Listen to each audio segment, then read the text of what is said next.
Assalamualaikum warahmatullahi wabarakatuh. Halo teman-teman sekalian, saya Putri Ayu Arifah, kelas 6H dari Universitas PTIQ Jakarta. Video ini saya buat khusus untuk memenuhi tugas ujian akhir semester pada mata kuliah pengenalan kitab tafsir kontemporer yang diampu oleh dosen kita, Bapak Abdullah Muaz. Di video kali ini saya akan membahas dua kitab tafsir kontemporer yang sangat populer. Kitab pertama yang akan saya bahas di sini adalah kitab tafsir Al-Maraghi. Kitab ini ditulis oleh seorang ulama besar yang berasal dari Mesir. Beliau bernama Syekh Ahmad Mustafa Al-Maraghi. Beliau pernah menjabat sebagai rektor Universitas Al-Azhar di Kairo dan kemudian wafat pada tahun 1945.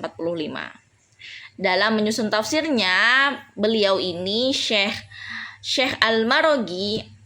Mustafa Al-Maraghi ini menggunakan metode analitis atau tahlili, yang mana beliau menjelaskan ayat demi ayat sesuai dengan urutan yang ada di dalam mushaf. Beliau juga tidak memotong ayat per kata, melainkan membaginya ke dalam kelompok ayat. Selain itu, penjelasan yang dijelaskan beliau juga sangat mengalir, dimulai dari arti kosakata, kemudian makna global ayat tersebut, sampai hubungan ayat tersebut dengan ayat yang lain atau ayat setelahnya biasanya. Untuk coraknya sendiri, tafsir Al-Maraghi ini bercorak sosial kemasyarakatan atau yang biasa kita sebut sebagai adabi ijtimai. Artinya, penafsirannya sangat fokus untuk menghubungkan petunjuk Al-Quran dengan solusi atas masalah-masalah sosial dan budaya yang dihadapi manusia modern. Selain itu, karakteristik utama dari kitab ini adalah bahasanya yang sangat komunikatif dan mudah dicerna. Syekh Al-Maraghi sengaja menghindari perdebatan tata bahasa Arab yang rumit ataupun cerita-cerita Israiliyat, sehingga kitab ini benar-benar ramah untuk dibaca oleh masyarakat umum. Kemudian sekarang kita beralih ke kitab yang kedua, yaitu Safwa al-Tafasir. Kitab ini ditulis oleh seorang ulama kontemporer terkemuka. Beliau berasal dari Suriah dan beliau juga bernama Syekh Muhammad Ali As-Sahabuni. Nah, beliau ini lama mengajar di Universitas Ummul Qura di Makkah dan baru saja wafat di tahun 2021 lalu. Sama seperti yang di kitab pertama, yang tafsir Al-Maraghi tadi, metode yang digunakan di kitab Safwa al-Tafasir ini juga menggunakan metode analitis atau metode tahlili. Bedanya, Syekh As-Sahabuni ini mengemas isi tafsirnya dengan rangkuman. Nah, jadi Safwa al-Tafasir ini berbentuk ringkasan yang padat.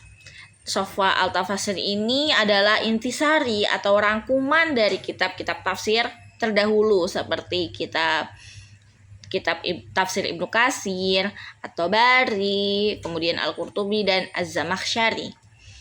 Kemudian kitab tafsir ini diringkas menjadi satu penjelasan yang utuh. Lalu corak dari tafsir ini cenderung ke arah edukatif dan sastra. Karakternya sangat rapi dan sistematis karena polanya selalu seragam. Setiap kali membahas ayat, beliau akan memulainya dari intisari surah, kemudian aspek bahasa, kemudian sebab turunnya ayat, kemudian baru masuk ke tafsir dan ditutup dengan keindahan balaghah Al-Qur'annya. Bahasanya yang sangat modern membuat kitab ini menjadi sangat praktis untuk dipelajari. Jadi kesimpulan dari dua kitab tersebut, kitab tafsir Al-Maraghi maupun Safwa al-Tafasir ini, keduanya merupakan kitab tafsir modern yang meninggalkan gaya bahasa klasik yang berat tentunya. Ya, gaya bahasa klasiknya pada kedua kitab tafsir tersebut, di mana perbedaannya ini jelas terletak pada fokusnya. Pada tafsir Al-Maraghi lebih menekankan pada solusi masalah sosial di kehidupan nyata, sedangkan Safwa Al-Tafasir lebih unggul dalam merangkum berbagai pendapat ulama terdahulu menjadi satu penjelasan yang ringkas dan sangat runut. Begitu. Kemudian sekarang kita beralih ke pembahasan soal nomor 2 di sini. Karena kita akan mengulas bagaimana kaitan antara kondisi sosial politik seorang mufasir dengan karya tafsir yang ia hasilkan. Pada dasarnya kondisi sosial dan politik seorang tokoh memang sangat mempengaruhi mufasir. Memang sangat berpengaruh terhadap corak penafsiran Al-Quran. Sehingga seorang mufasir tidak hidup di ruang hampa, pikiran dan sudut pandang mereka pasti ikut berinteraksi dengan realitas, konflik, atau gejolak zaman di sekitarnya.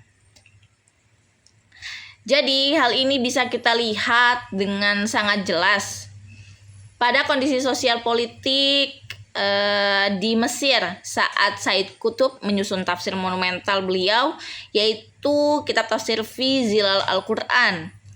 Pada masa itu sekitar tahun 1950-an hingga 1960-an, Mesir berada di bawah rezim militer Presiden Gamal Abdul Nasir yang sangat represif. Terjadi perseteruan politik yang luar biasa hebat antara pemerintah yang nasionalis sekuler dengan gerakan Ikhwanul Muslimin yang menaungi Said Qutb. Akibat konflik ini, Said Qutb harus mendekam di dalam penjara, mengalami penyiksaan fisik serta mental yang berat. Ya, selain penyiksaan fisik, mental juga mengalami penyiksaan tersebut. Bahkan menyaksikan rekan-rekan seperjuangan beliau dieksekusi mati oleh penguasa. Di saat yang sama, beliau memandang masyarakat di sekelilingnya mulai meninggalkan nilai-nilai syariat demi tunduk pada otoritas politik yang zolim. Melalui latar belakang sejarah tersebut, kita bisa memahami mengapa label radikal seringkali disematkan pada tafsir Fi Zilal Al-Quran. Jika dikaitkan dengan kondisi sosial politik saat itu, lahirnya gagasan tegas seperti kedaulatan hukum mutlak di tangan Allah atau hakimiyah, serta konsep tersebut sebenarnya sangat bisa dimaklumi. Istilah-istilah revolusioner dan bernada hitam putih itu lahir sebagai bentuk respons pertahanan diri sekaligus ekspresi kekecewaan yang mendalam dari dalam jeruji besi terhadap kezoliman penguasa. Namun, secara akademis, kita juga harus tetap kritis dan objektif karena tulisan yang lahir dari situasi emosional penuh tekanan tersebut di kemudian hari seringkali disalahpahami atau dipotong tanpa konteks oleh kelompok ekstremis untuk melegalkan gerakan kekerasan. Jadi, memahami konteks sejarah Mesir pada masa itu adalah kunci agar kita tidak salah dalam menilai isi dari tafsir Fi Zilal Al-Quran ini. Sekian, terima kasih. Assalamualaikum warahmatullahi wabarakatuh.